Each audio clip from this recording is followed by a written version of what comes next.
We might have to put up with that beeping in the background, but that's the worst thing. So what do we got going tonight? Let's see. I just have a couple questions on like sine, graph, and like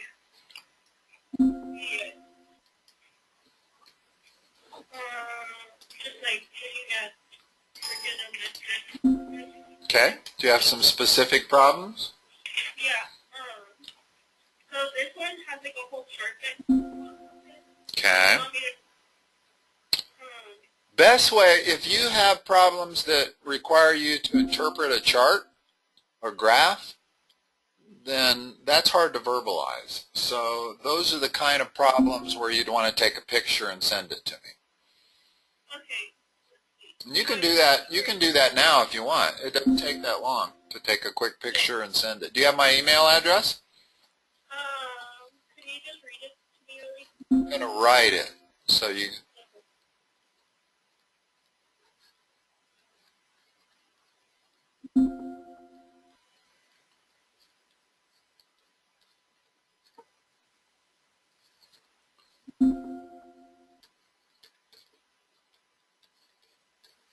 There it is.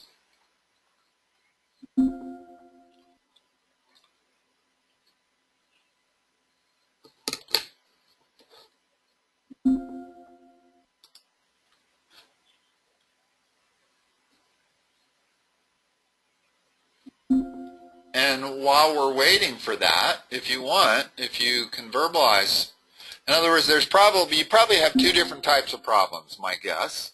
And that is where they give you the sinusoid and they ask you to graph it, and the other is where they give you the graph and they want you to write the function.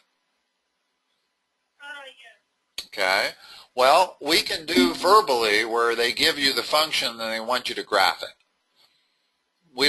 I don't need to see that. So why don't we start one while we're waiting for that email? Okay.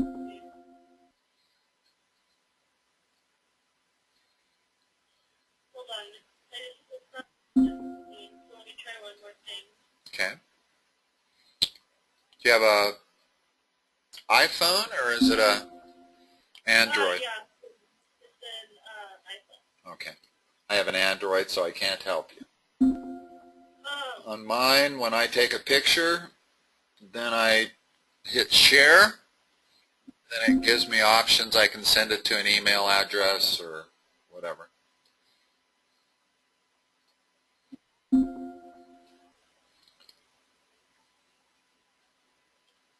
It's probably good that you learn this at least one time. I don't believe we've ever had to do this before, have we?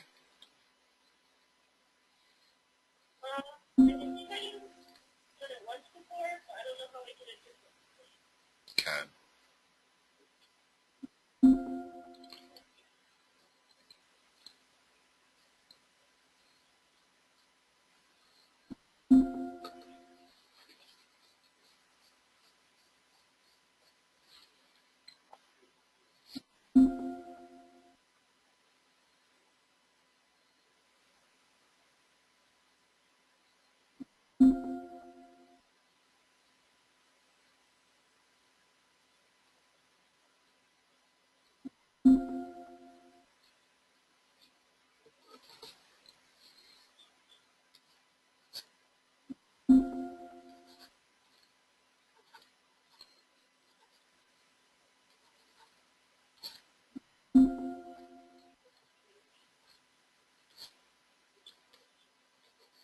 Is that your standard there, Sarah? What? Is that your general formula for a sinusoid equation? Yeah. With the b outside the parentheses? Because there's a bunch of them. A bunch of schools, there's 3 different ways to write it. And the other way is this way.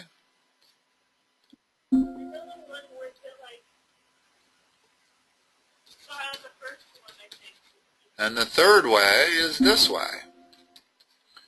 And each of the three different ways, the phase shift is different. In other words, here the phase shift is C. Here the phase shift is C divided by B. And here the phase shift is minus C divided by B. So it doesn't really matter which general format you use. It depends on the function that you're given, which of the three format it's in. This is the least common here. It's usually one of these two. Good, that's the best one. The reason that's the best one is because it makes the phase shift C. You don't have to do any algebra to figure out the phase shift. Oh, wait. E is the period, which is like... The period is related to B. B is 2 pi over the period. C is the phase shift. And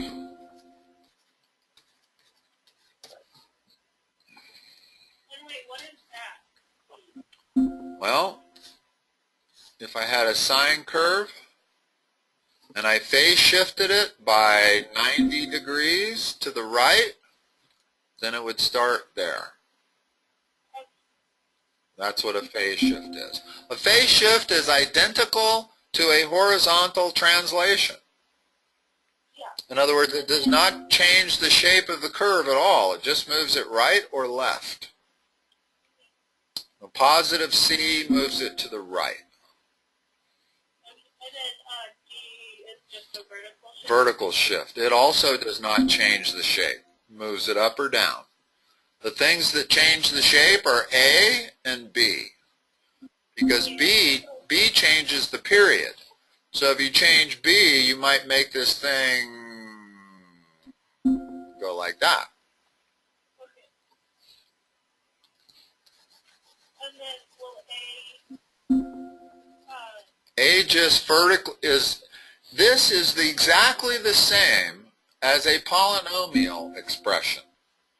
In other words, A acts like a vertical stretch or shrink factor. B acts like a horizontal stretch or shrink factor. C, inside the parentheses, is a lateral shift. D is a vertical shift. So in that sense, there's nothing different about the sinusoid function that you haven't already learned about polynomials. I've never quite understood why trig doesn't talk like it is. In other words, they introduce all these strange terminology, but it's the same as what you've been doing for 2 years with polynomials.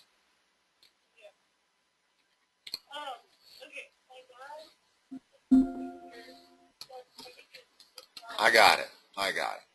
Here, let me pull it up. Uh-huh. Yeah, I'll be able to pull it up here in a second here.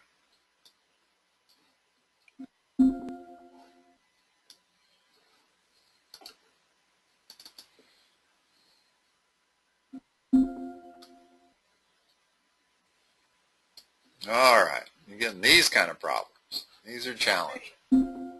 These are definitely challenging. Yeah, so just number 1. Okay.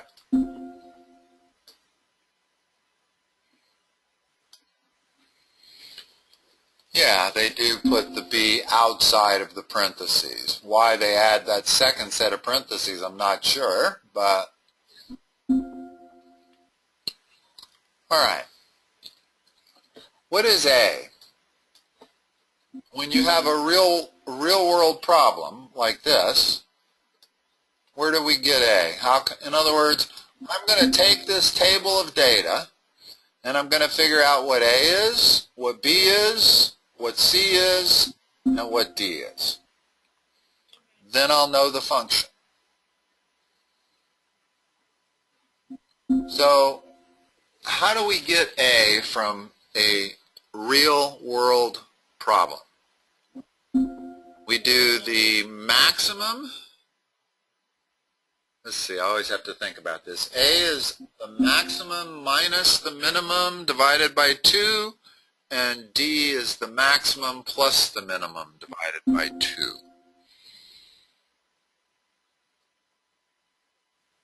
Yeah, because when you have in other words, the way to figure out which is which is that if I have a sine function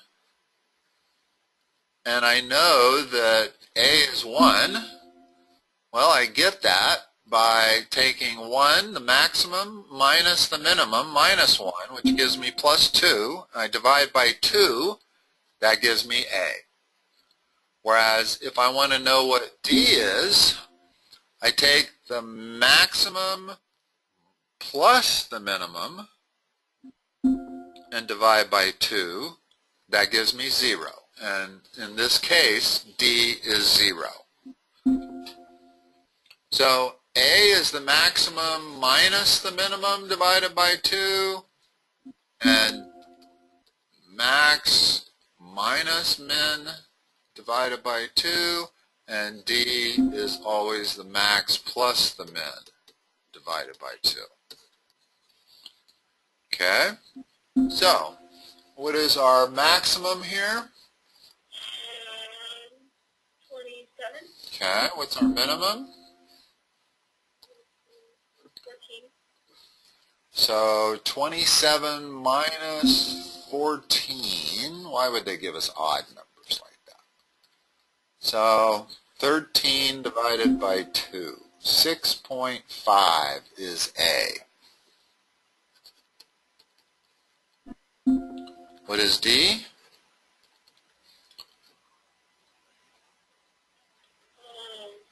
27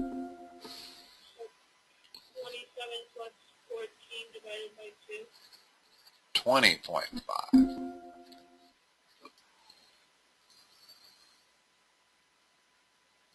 Find good estimates of A, B, C, and D. Okay, well, we got A and D. Use January as number 1, February as number 2, and so forth.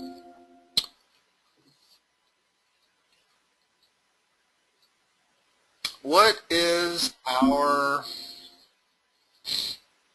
period going to be?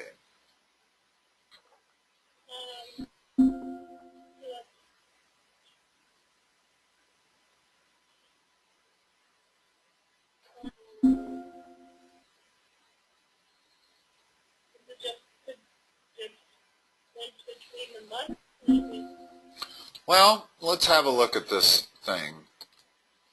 It's not obvious. It's not obvious what it is here. If we call January equals 1 and February equals 2, well, here's January, here's February, and our chart goes from low temperatures to, by the time we get to the 6th month and the 7th month, we're at our maximum temperatures. And then we head back low. So our graph looks something like this. So just find like the Yeah, and it's gonna do this. In other words, it's gonna be a sine wave, right? So our period is measured peak to peak, or trough to trough. Well, we notice that, oh man, this is just an estimate. In other words, it's awfully hard to come up with an exact function for this, but it looks to me like our period would be 1 year. Yeah. Okay. Right? I mean, if you think about weather, it doesn't get hot twice during a year. It's not like it gets hot in April, goes back down in May, comes back up in June. It gets cold in the winter and hot in the summer. So this is winter period here. This is summer period here. And you're probably looking at a sine wave that looks basically like that, where this is hot, this is cold. So we can assume that the period is 12. And I say 12 because of this information down here. Use January equals 1, February equals 2. So our period is 12. What does that make B? Pi over 6. Yeah, 2 pi over 12, which is pi over 6. Okay. Now, phase shift.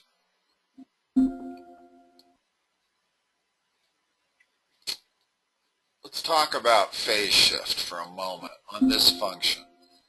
Let me draw it a little bit better.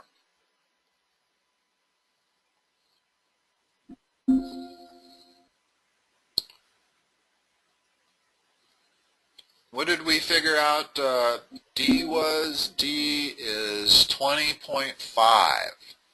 So I go up to 20.5, and this is where I'm going to start my curve. And the curve's going to go all the way to 27 on the high end and down to 14 approximately on the low end. I don't know why they couldn't use whole numbers here to illustrate this problem. The moment they introduce fractions, they just start confusing people. Anyway, D represents my horizontal line of symmetry. So whatever sine curve I come up with, it's going to be around that dotted line. And furthermore, I know that the period is 12. So I've got to draw a complete curve by the time I get to that point right there. If I drew a non-phase shifted curve, a sine curve, say, might look like that. If this was what our temperatures looked like, in other words, in December it was 20.5, and then in March it got up to 27, and so forth, this is what it would look like. But that's not the table of data we're given. We know that our low temperatures occur down here. So a more likely curve would be this curve. Wait, I'm sorry, what is C in the equation? C is the phase shift. But for this problem, I don't think there's going to be a phase shift.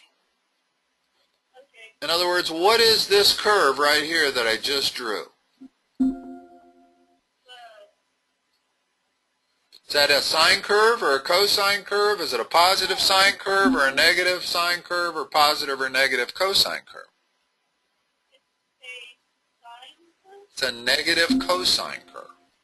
In other words, if I were to plot y equal cosine of x, it would look like this. It would start here, would come down, go like that. That's a cosine curve that's been shifted up by 20.5 and has a period of 12 and has an amplitude of 6.5. That's what it would look like. Well, that's not what our data does. Our data starts down here and goes up in the summer. So our data actually does something closer to this.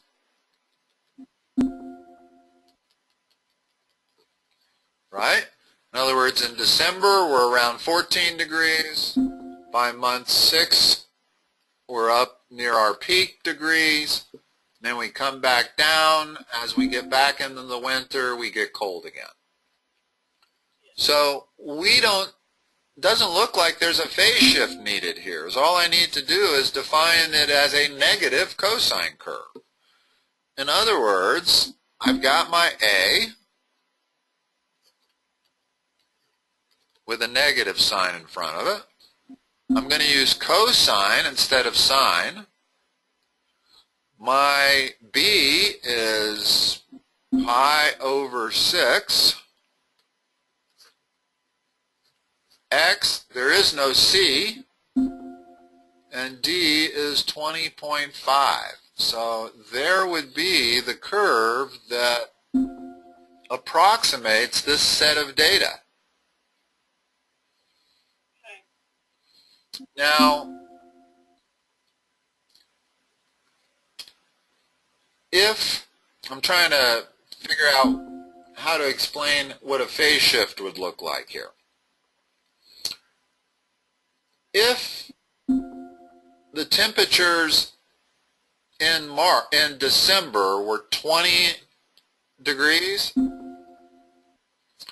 and it proceeded to get cold and then go warm, that would cause the curve to look like the following.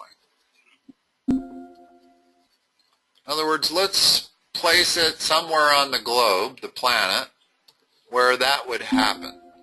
In other words, it wouldn't start out the year down here at 14 degrees. It would start out maybe the 14 degrees would come in month 2. And the curve would basically look something like this. Well, that is a negative cosine curve that has been shifted by 2 months. Phase shifted. Remember, a phase shift just moves the curve laterally. And of course, if I finish drawing the curve, it does this.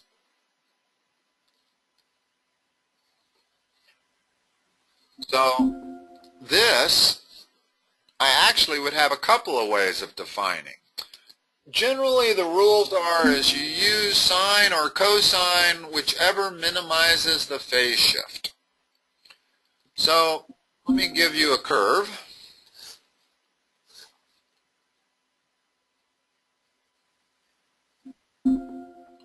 What would you use here?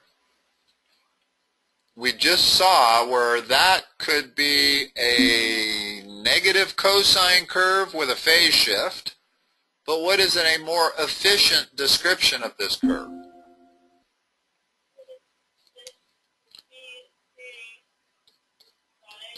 Negative sine curve with no phase shift.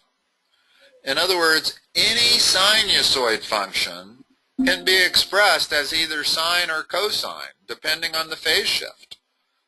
Notice that if I take a regular sine curve and I phase shift it to the left by pi over 2, in other words, here's minus pi over 2, I'm going to start it here. Guess what it turns into? A cosine curve. That's the cosine curve right there. So the cosine curve is the sine curve phase shifted by pi over 2. And likewise, the sine curve's the same thing.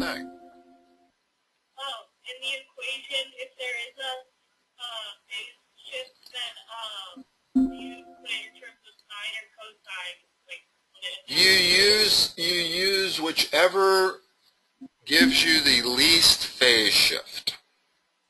In other words, I would never give an answer like the following.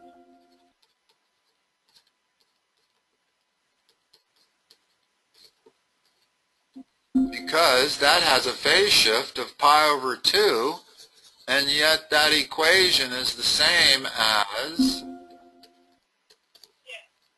So I'm always going to use this one. And that's the general rule. If you're dealing with a Ferris wheel problem or temperature problem or tides problem or breathing, and you have to decide whether to use sine or cosine, that decision should be made on whichever gives you the least phase shift. In general. I mean, I'm not sure that that's hard and fast. I don't know that you would lose points. I mean, that's the equivalent of that. Whether your teacher would not like that answer, I don't know. Kind of probably depends on the teacher. But it's worth knowing that any sinusoidal function can be expressed as either sine or cosine.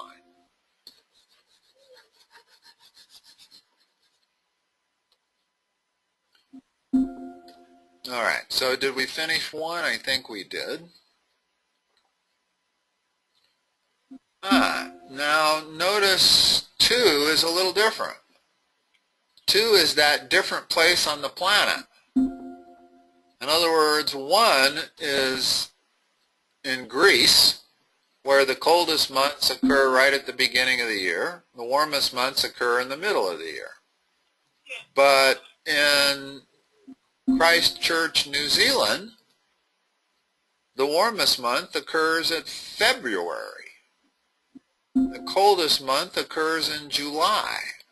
So that curve isn't going to look like our first curve. It's going to look, so let's try to draw it. First of all, we'll put the line of symmetry. Big minus little, big plus little is 22, so 11 is the line of horizontal symmetry. And I'm starting out up here at 15, and I'm going down to 7 by month 7. So it kind of looks like something like this. Let's see, I got to get down to 7 by month 7, and then I go back up to almost 14. So if I were to plot out a graph based on this table and it turned out to look like this, I can see that I have a bit of a phase shift there, right? In other words, I start out at 15 degrees and I go up. I don't hit my peak until February, month 2. So right as an approximation, I would say my phase shift is 2 from a cosine curve. In other words, what I've drawn there looks an awful lot like the cosine of x minus 2 without any other points being on there. Well, hold it, plus 11. And I need a b also in there. But the only thing I was really trying to illustrate here is that phase shift.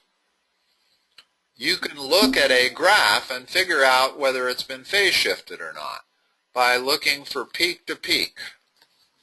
So my peak to peak goes from month 2 to month 14. That looks like it's been phase shifted to the right by 2 units as long as I start out with a cosine curve, a positive cosine curve. Positive cosine curve, the peak would start right there.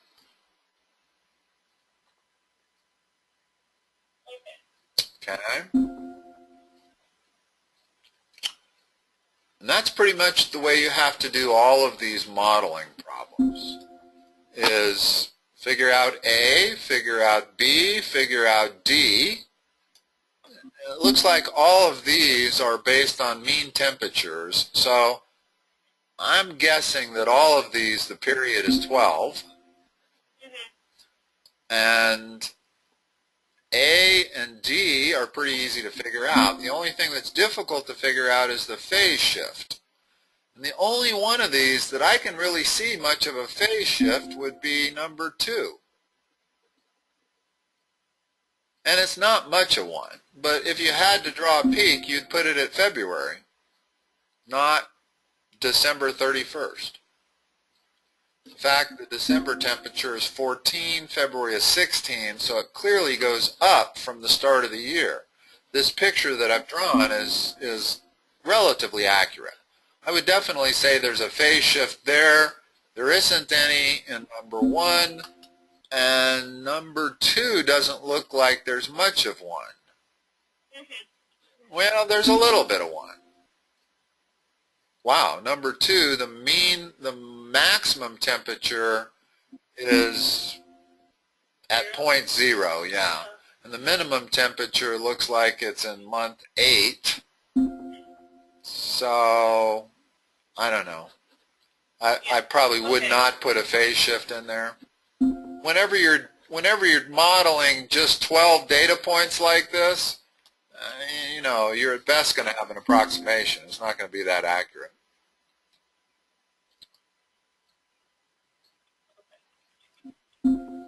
Because this makes it look like there's 8 months between the minimum temperature and the maximum temperature. And that can't be if the period is 12. There has to be 6 months between the low and the high. And we know the period has to be 12. It doesn't change with weather. That's why we have 12 months. Okay.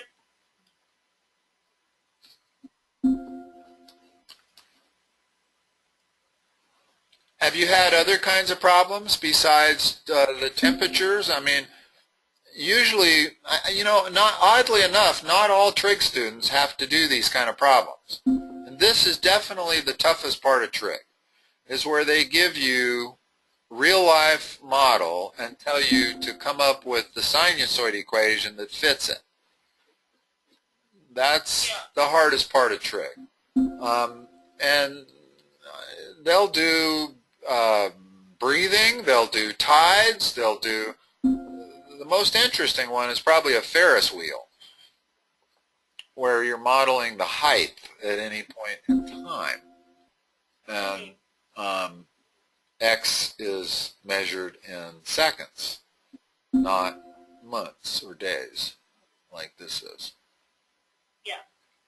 Well, I think most of the ones for the first assignment are temperature, but Okay. You do all of them the same.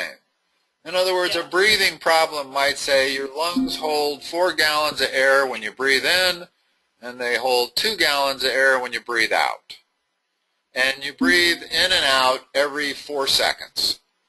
So right there I've given you A, I've given you D, and I've given you B. Yeah. Okay. Well, I think that was mainly what I needed help on. Okay. Well, I hope I've straightened it out. Yeah. Good. All right. Is that all you need tonight, sir? Yes, I think so. Okay. I'll talk to you next time. Bye-bye. Thank you. You're welcome. Bye. Bye-bye.